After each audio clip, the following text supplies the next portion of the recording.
ஆடி ஆஃபர்னா இப்படி இருக்கணும். அப்படி என்ன ஆஃபர்னு தெரிஞ்சுக்க இந்த வீடியோவை ஃபுல்லா பாருங்க. இன்ஸ்டாகிராம்ல ட்ரெண்டிங்கா போயிட்டு இருக்க 1 கிராம் கோல்ட் சாரி நம்ம பொன்னரசி ஆடி திருவிழால ஜஸ்ட் 400 ருபீஸ் தான்.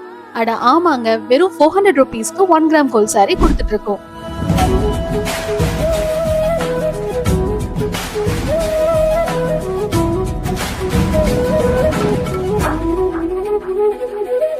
ஒன் கிராம் கோல்ட் சாரி பத்தி சொல்ல அவசியமே இல்ல. கட்டுனாலே தக தகன்னு மின்னும், அவ்வளோ ஷைனிங்கான மெட்டீரியல். நம்ம பொன்னரசியோட 1 கிராம் கோல்ட் சாரி 4 கலர்ஸ்ல அவைலபிளா இருக்கு. Blue with light blue silver zari, orange with light pink silver zari, green with light green silver zari, golden orange with golden zari. இந்த ஆஃபரை மிஸ் பண்ணாம இப்பவே உடனே உங்க ஆர்டரை பிளேஸ் பண்ணிக்கோங்க. உங்களுக்கு பிடிச்ச கலரை ஸ்கிரீன்ஷாட் எடுத்து கீழே தர வாட்ஸ்அப் நம்பருக்கு மெசேஜ் பண்ணி உங்க ஆர்டரை பிளேஸ் பண்ணிக்கலாம். இன்னும் நிறைய அப்டேட்ஸ் அண்ட் நிறைய ஆடி ஆஃபர்ஸ்க்கு நம்ம பொன்னரசி பேஜை மறக்காம ஃபாலோ பண்ணிக்கோங்க.